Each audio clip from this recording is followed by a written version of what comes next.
Hello and welcome to biology Pathshala. Class 11th का first topic हम लोग सेल के बारे में स्टडी करेंगे। Cell the unit of life, ये हमारा थर्ड यूनिट का फर्स्ट चैप्टर है। इसके बाद इसी से रिलेटेड सेकंड चैप्टर जो होगा वो हमारा cell cycle and cell division होगा। इस वीडियो में और इस चैप्टर में हम लोग ये डिस्कस करेंगे कि सेल क्या होती है, कौन कौन से टाइप की सेल्स होती हैं, उन सेल्स के अंदर क्या क्या स्ट्रक्चर होते हैं, सेल ऑर्गेनेल्स क्या क्या होते हैं, और सभी के फंक्शंस, डिस्कवरी और स्ट्रक्चर के बारे में हम लोग डिस्कस करेंगे।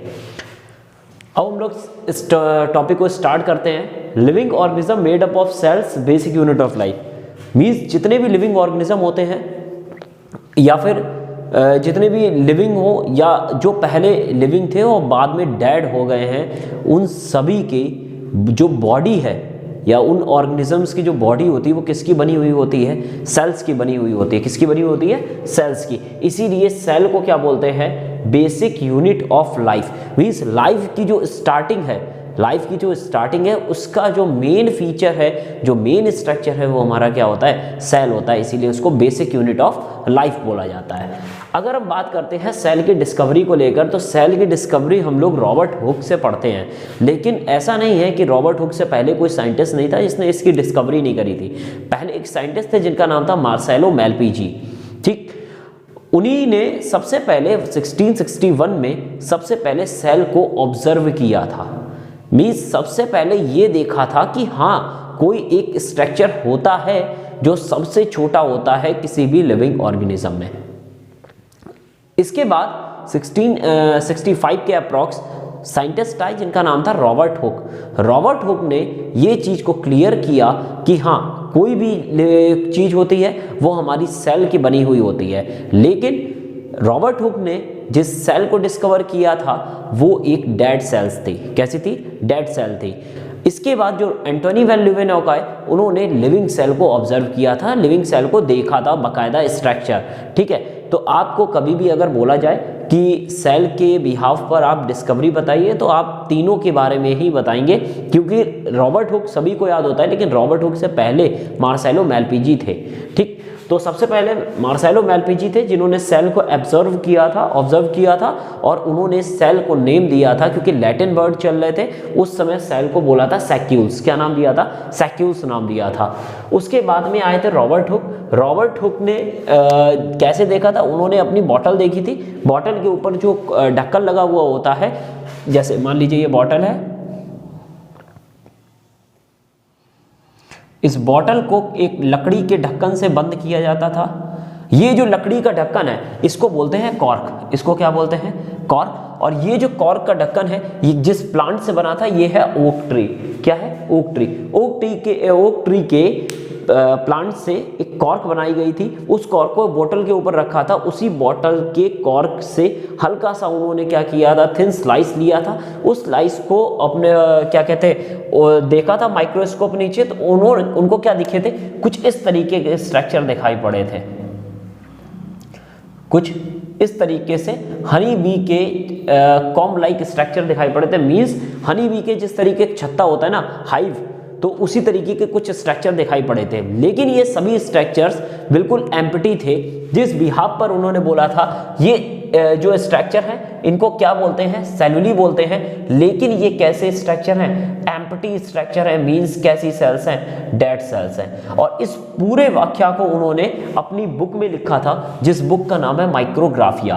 तो माइक्रोग्राफिया बुक रॉबर्ट हुक के द्वारा लिखी गई थी, जिसमें इस पूरे एक्सपेरिमेंट के बारे में लिखा हुआ है।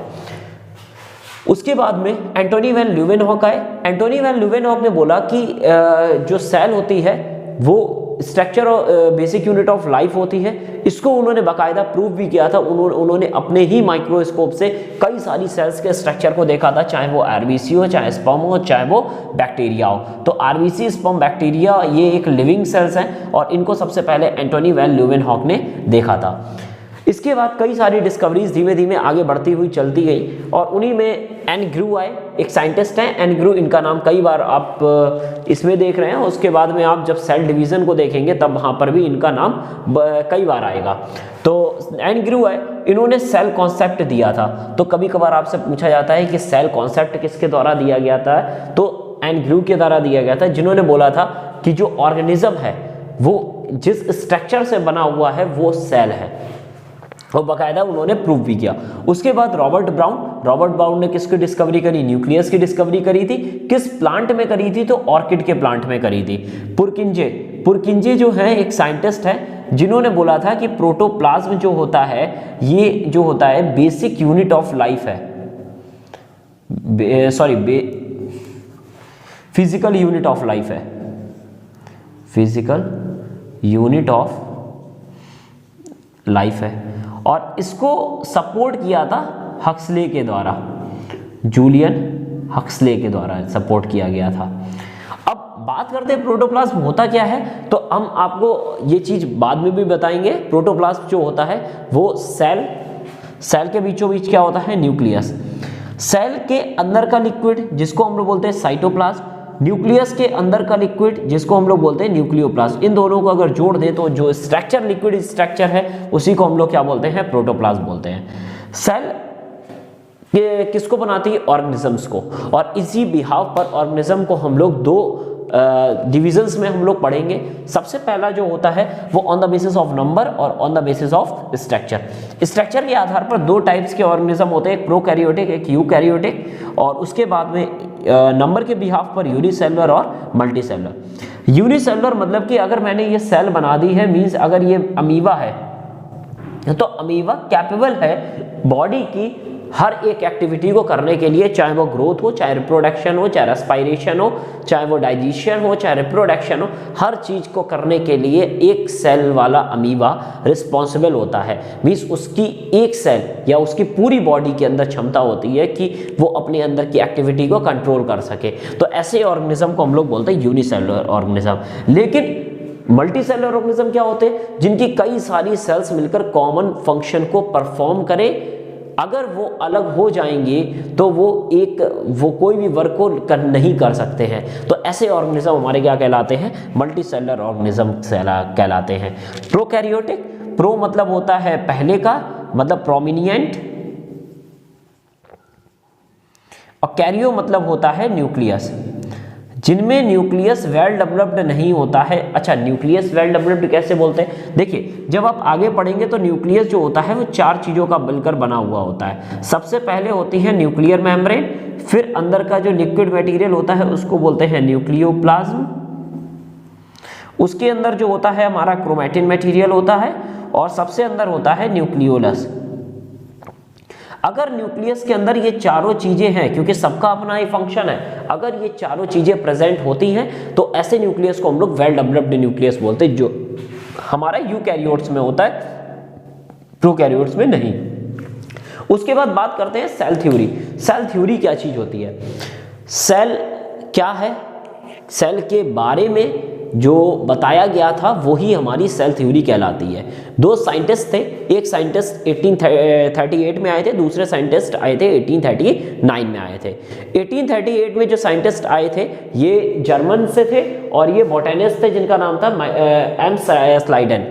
इन्होंने प्लांट्स में बताया था कि जो प्लांट बने हुए होते हैं वो सेल से बने हैं, और कई सारी सेल्स आपस में कंबाइंड होकर क्या बनाती है? टिश्यूज बनाती। तो स्लाइडर ने बताया जो प्लांट्स होते हैं उनके अंदर जो सेल होती है वो कंबाइंड होकर क्या बनाती है? टिश्यू बनाती। और ये सभी टिश्यूज जो होते हैं ये जिन सेल से बने हुए होते हैं उनके बाहर क्या होती है? सेल वॉल प्रेजेंट होती है। ये किसने बताया था? 1838 में स्लाइडर ने बताया था। 1839 में सेचवान आए, थियोडर सेचवान इनका नाम है। उन्होंने बताया, वो क्या थे? ब्रिटिश जूलॉजिस्ट थे। इन्होंने बताया था कि जो एनिमल होते हैं, जो एनिमल्स होते हैं वो भी सेल के बने हुए होते हैं, लेकिन एनिमल की सेल के जो चारों तरफ कवरिंग होती है वो सेल वॉल नहीं होकर क्या होती है? प्लाज्मा मेम्ब्रेन होती है। इनकी जो थ्योरी थी ये 1839 में आई थी और इस थ्योरी को सेल हाइपोथेसिस बोला जाता है। उसमें इन्होंने ये और जानकारी दी थी, जो प्लांट हो या एनिमल हो, ये बेसिक इनकी यूनिट सेल होती है, और ये सेल से मिलकर बने होते हैं तथा किससे मिलकर बने होते हैं? सेलुलर प्रोडक्ट से मिलकर बने होते हैं। तो आप इन चीजों को अच्छे से ध्यान रखिएगा। सेल हाइपोथेसिस हो गया, ठीक। उसके बाद स्लाइडन और सेचवान ने दोनों ने एक साथ आए, कब आए? 1839 में जो थ्योरी बनी जिसको सेल थ्योरी बोला गया था।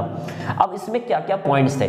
इन्होंने बोला था मॉर्फोलॉजिकल एंड स्ट्रक्चरल यूनिट जो लिविंग ऑर्गेनिज्म में होता है वो क्या होती है? सेल होती है। सेल के अंदर क्या होता है? हेरिडिटरी मटेरियल होता है। न्यू सेल्स जो होती हैं वो एबायोटिक चीजों से मिलकर बनी होती है। ए अलग नहीं है, इसी के साथ है, एबायोटिक चीजों से मिलकर बनी होती है। एबायोटिक मींस होता है नॉन लिविंग चीजें, और नॉन लिविंग चीजें हैं इसका मतलब इन्होंने बोला है कि सेल के अंदर कोई क्रिस्टल लाइक चीज होती है, क्रिस्टल लाइक सब्सटेंसेस होते हैं जो न्यूक्लियस में प्रेजेंट होते हैं, जो आगे चल करके एक नई सेल्स का फॉर्मेशन करते हैं। सेल की एक्टिविटी, मेटाबॉलिक एक्टिविटीज को कौन कंट्रोल करता है? ये सेल जो होती है वो बॉडी के अंदर होने वाली मेटाबॉलिक एक्टिविटीज को भी क्या करती है? कंट्रोल करती है। उस समय 19th सेंचुरी में ये सबसे बड़ी खोज हुई थी सेल के लिए, या सेल के लिए आप ये बोल सके सबसे बड़ी चीज बताई गई थी सेल थ्योरी। ठीक, उसके बाद इसमें कुछ ऑब्जेक्शंस आए कि जैसा इन्होंने बोला था कि न्यू सेल जो होती है वो एबायोटिक या क्रिस्टल लाइक चीजों से बनी हुई होती है, लेकिन इसको यहां पर गलत बताया गया था। ठीक, दूसरी चीज ये सैचवा ने बताया था। स्लाइडन की क्या चीज हो, इन्होंने बोला था कि जो सेल होती है, जो ओल्ड सेल होती है, उस सेल के न्यूक्लियस में इसका फॉर्मेशन होता है।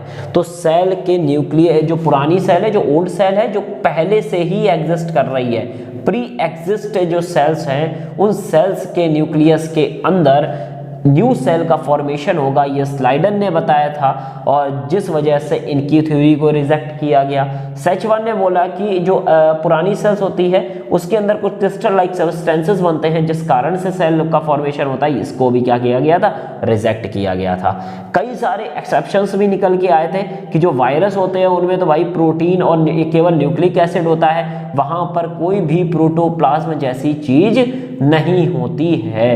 तो ये चीज आप याद रखिएगा, वायरस के अंदर प्रोटीन और न्यूक्लिक एसिड होता है, क्या नहीं होता है? प्रोटोप्लाज्म नहीं होता है। ठीक, उसके बाद एक साइंटिस्ट आए जिनका नाम था रुडोल्फ वर्च्यू। इन्होंने एक वर्ड दिया, एक सेंटेंस दिया जिसको बोलते हैं ओमनिस सेलुला ए सेलुला, means new cell formed from pre-existing cells, means आज जो नई सेल बन रही है वो पुरानी से प्रेजेंट सेल से ही बन रही है, और इस चीज का सपोर्ट किया था लुईस पास्चर ने सपोर्ट किया था। प्लस एक चीज आप और याद रखिएगा, रुडोल्फ वर्च्यू ने जो थ्योरी दी थी अपनी, जिसके अंदर इनको ये बताया था, और उस थ्योरी का नाम है cell lineage.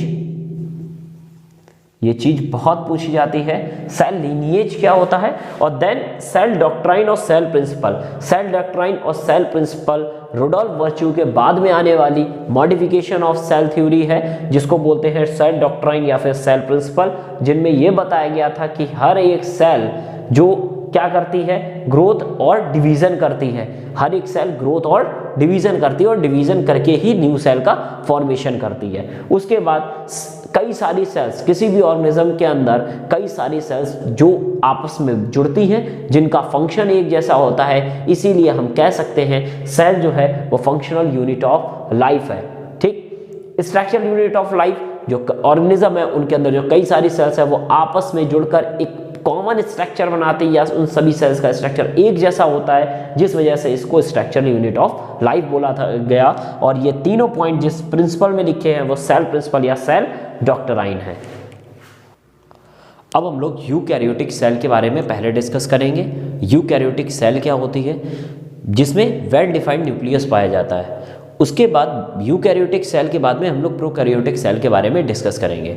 Eukaryotic cell means ऐसी सेल जिसके अंदर वेल डेवलप्ड न्यूक्लियस पाया जाएगा, उसके सारे स्ट्रक्चर के बारे में बात करेंगे। अगर हम देखें तो सेल तीन चीज़ों से मिलकर बनती है, या सेल के अंदर तीन चीज़ें फंक्शनल होती है। पहली हमारी होती है प्लाज्मा मेम्ब्रेन, दूसरी हमारी होती है साइटोप्लाज्म, तीसरा होता है हमारा न्यूक्लियस। प्लाज्मा मेम्ब्रेन, साइटोप्लाज्म और न्यूक्लियस, इन तीनों चीज़ों में सबसे पहला चीज़ है प्लाज्मा मेम्ब्रेन, जिसके बारे में हम लोग इस वीडियो में डिस्कस करते हैं। प्लाज्मा मेम्ब्रेन एक कैसी होती है? जैसे मान लीजिए एक सेल है, इस सेल के चारों तरफ अगर हमने कोई वॉल क्रिएट कर दी या कोई वॉल बना दे रहे हैं जो इस सेल को प्रोटेक्ट कर रहा है, तो ये हमारी है सेल वॉल।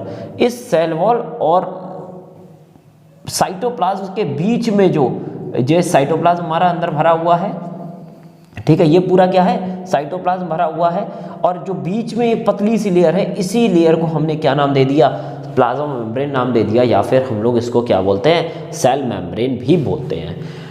सेल में सबसे पहले ये क्या चीज़ होती है, थिन होती है, ट्रांसपेरेंट होती है, इलेक्ट्रॉन माइक्रोस्कोप के द्वारा देखी जाती है, इसलिए कैसी है, इलेक्ट्रॉन माइक्रोस्कोपिक है, इलास्टिक है, मीन्स ये चेंज होता है। क्यों चेंज होता है, उसके लिए मॉडल्स दिए गए हैं। उसके बाद कैसी है, रीजनरेटिव है, सेमी परमिएबल स्ट्रक्चर है, और ऐसे स्ट्रक्चर को हम लोग क्या बोलते हैं, प्लाज्मा मेम्ब्रेन के अलावा सेल मेम्ब्रेन। सेल मेम्ब्रेन के अलावा प्लाज्मा मेम्ब्रेन के अलावा एक और नाम भी होता है जिसको बोलते हैं प्लाज्मा लेमा। तो plasmalemma, cell membrane, plasma membrane तीनों ही एक ही चीज है। उसके बाद देखते हैं प्लाज्मा मेम्ब्रेन प्रोकैरियोटिक, यूकैरियोटिक दोनों में पाई जाती है। प्रोकैरियोटिक मीन्स बैक्टीरिया में भी प्रेजेंट होती है, यहाँ पर भी प्रेजेंट होती है, मीन्स प्लांट में और एनिमल सेल में प्रेजेंट होती है। उसके बाद अगर हम देखें तो इसकी एक सबसे मेन इंपॉर्टेंट प्रॉपर्टी होती है, ये कैसी मेम्ब्रेन है, सेमी परमिएबल मेम्ब्रेन है, मीन्स हर चीज को सेल के अंदर ट्रांसपोर्ट नहीं होने देती है, सेलेक्टिव चीजों को उसके कंसंट्रेशन के अकॉर्डिंग ही ट्रांसपोर्ट होने देगी। उसके बाद देखते हैं इसका फंक्शन, वाइटल फंक्शन में देखते हैं ये एक लिविंग सेल होती है, इसीलिए इसको हम लोग बोलते हैं बायो मेम्ब्रेन। बायो मेम्ब्रेन का मतलब होता है एक लिविंग मेम्ब्रेन जो अपने दिमाग के अनुसार चीज़ों को इनसाइड आउटसाइड करती है, इसीलिए इसको बोलते हैं बायो मेम्ब्रेन। नेक्स्ट है बायोकेमिकल कंपोजिशन। अगर बायोकेमिकल कंपोजिशन की बात करते हैं, प्लाज्मा मेम्ब्रेन जो होती है वो किन किन चीज़ों से मिलकर बनती है, तो सबसे पहले देखते हैं प्लाज्मा मेम्ब्रेन की स्टडी करनी होगी। स्टडी सबसे अच्छी कहाँ हो सकती है, तो आरबीसीज में, एडल्ट आरबीसीज में, not a mature RBC. Mature RBC में न्यूक्लियस नहीं होता है, लेकिन एडल्ट आरबीसी में न्यूक्लियस होता है। तो अब न्यूक्लियस ना देकर हम लोग प्लाज्मा मेम्ब्रेन की स्टडी करते हैं, इसलिए यंग को लेकर ही स्टडी करते हैं। यंग आरबीसीज में अगर हम देखें तो लिपिड कितना होता है, 40% होता है, प्रोटीन 58%, देन कार्बोहाइड्रेट 2% होता है, ठीक। उसके बाद में हम अगर तीनों को हम अलग अलग करके देखेंगे, लिपिड क्या है, प्रोटीन क्या है और कार्बोहाइड्रेट्स क्या है। सबसे पहले लिपिड की बाइलेयर होती है। लिपिड कैसी होती है, बाइलेयर, मींस अगर लिपिड अरेंज है तो दो लेयर में अरेंज होगी, एक ऊपर अरेंज होगी और एक नीचे अरेंज होगी। तो मींस लिपिड कैसी होती है, दो लेयर की होती है, बाइलेयर में बनी हुई होती है। उसके बाद में अगर हम लिपिड के बारे में बाद में बात करते हैं, कैसी होती है, एम्पीपैथिक। एम्पीपैथिक का मतलब है कि जैसे मान लीजिए ये एक लिपिड का मॉलिक्यूल है, इसका ऊपर वाला पार्ट हेड है तो नीचे वाला पार्ट कैसा होगा, टेल होगा। अगर हेड है तो कैसा होगा, हाइड्रोफिलिक मतलब वाटर लविंग होगा, और अगर टेल होगा तो कैसा होगा, हाइड्रोफोबिक होगा, ठीक।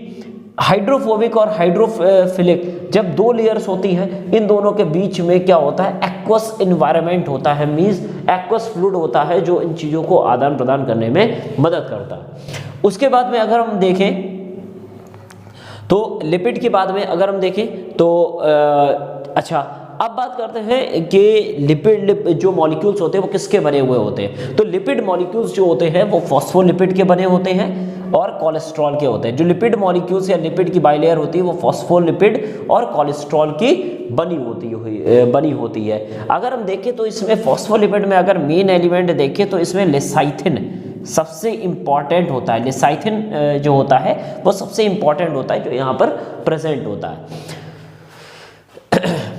उसके बाद प्रोटीन, अच्छा हाँ, ये कोलेस्ट्रॉल का क्या काम होता है, तो कोलेस्ट्रॉल क्या प्रदान करता है, स्टेबिलिटी देता है। कहाँ पर, एनिमल सेल्स में। तो एनिमल सेल्स के अंदर अगर प्लाज्मा मेम्ब्रेन को स्टेबिलिटी चाहिए होती है तो कौन देने का काम करता है, कोलेस्ट्रॉल देने का काम करता है। प्रोटीन प्लाज्मा मेम्ब्रेन का कितना परसेंट, 58 से 60% बनाती है।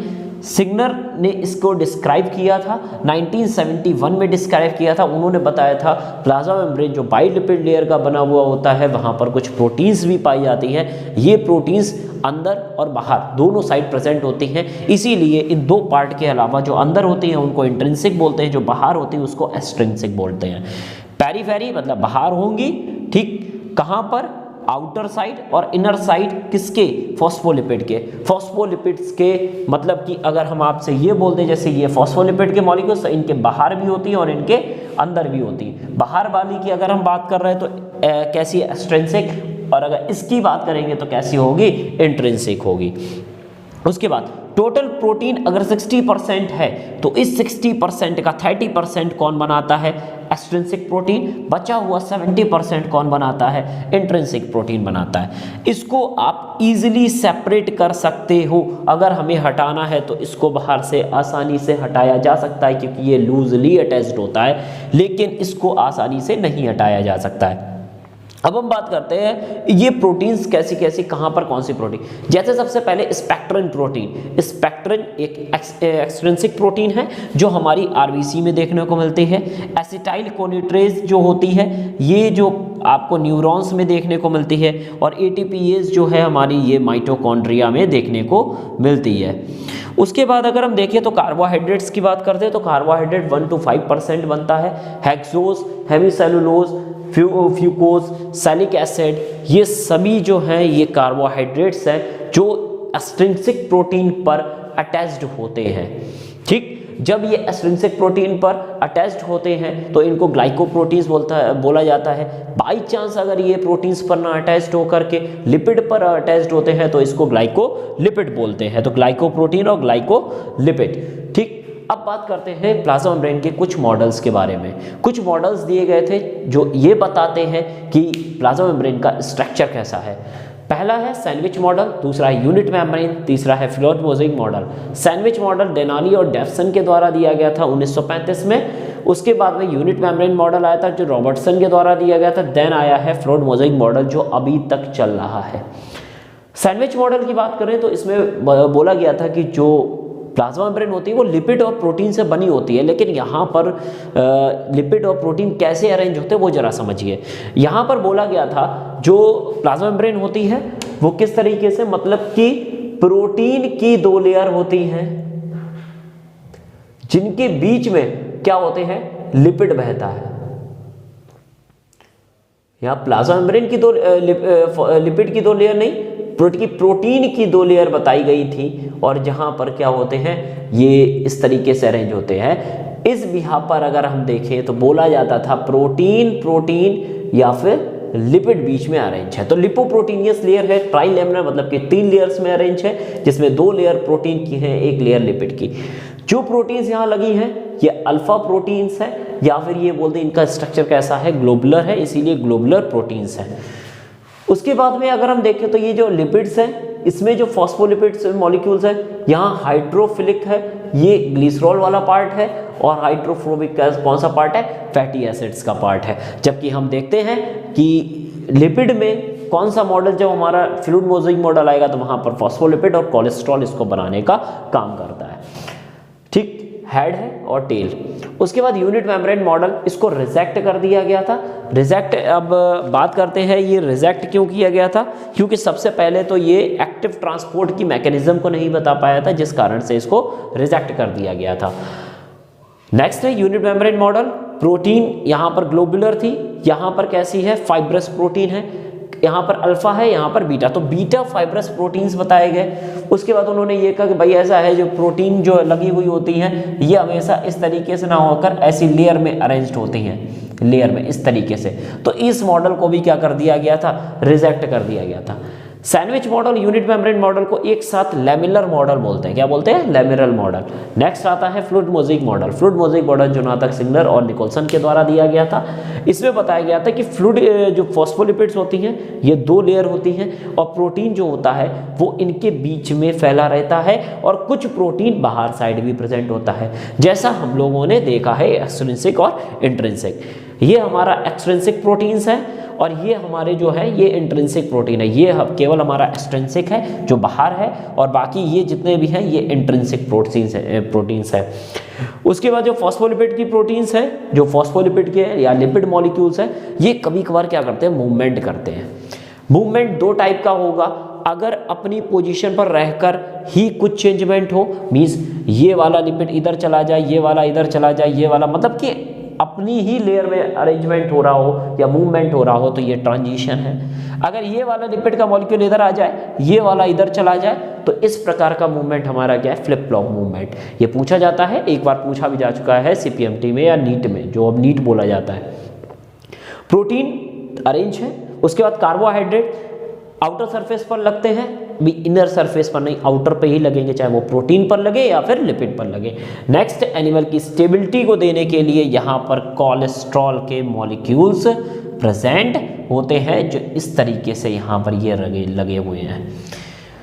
तो इस वीडियो में हम लोगों ने सेल के बारे में देखा, यूकैरियोटिक सेल क्या होती है इसके बारे में फर्स्ट लेक्चर हम लोग यहाँ पर ले चुके हैं प्लाज्मा मेम्ब्रेन का। अब हम लोग प्लाज्मा मेम्ब्रेन के फंक्शंस के बारे में देखेंगे, प्लाज्मा मेम्ब्रेन में क्या क्या मॉडिफिकेशंस होते हैं, क्या क्या नए स्ट्रक्चर्स बनते हैं, एक्टिव ट्रांसपोर्ट, पैसिव ट्रांसपोर्ट की मैकेनिज्म हम लोग नेक्स्ट वीडियो में देखेंगे। Thank you very much.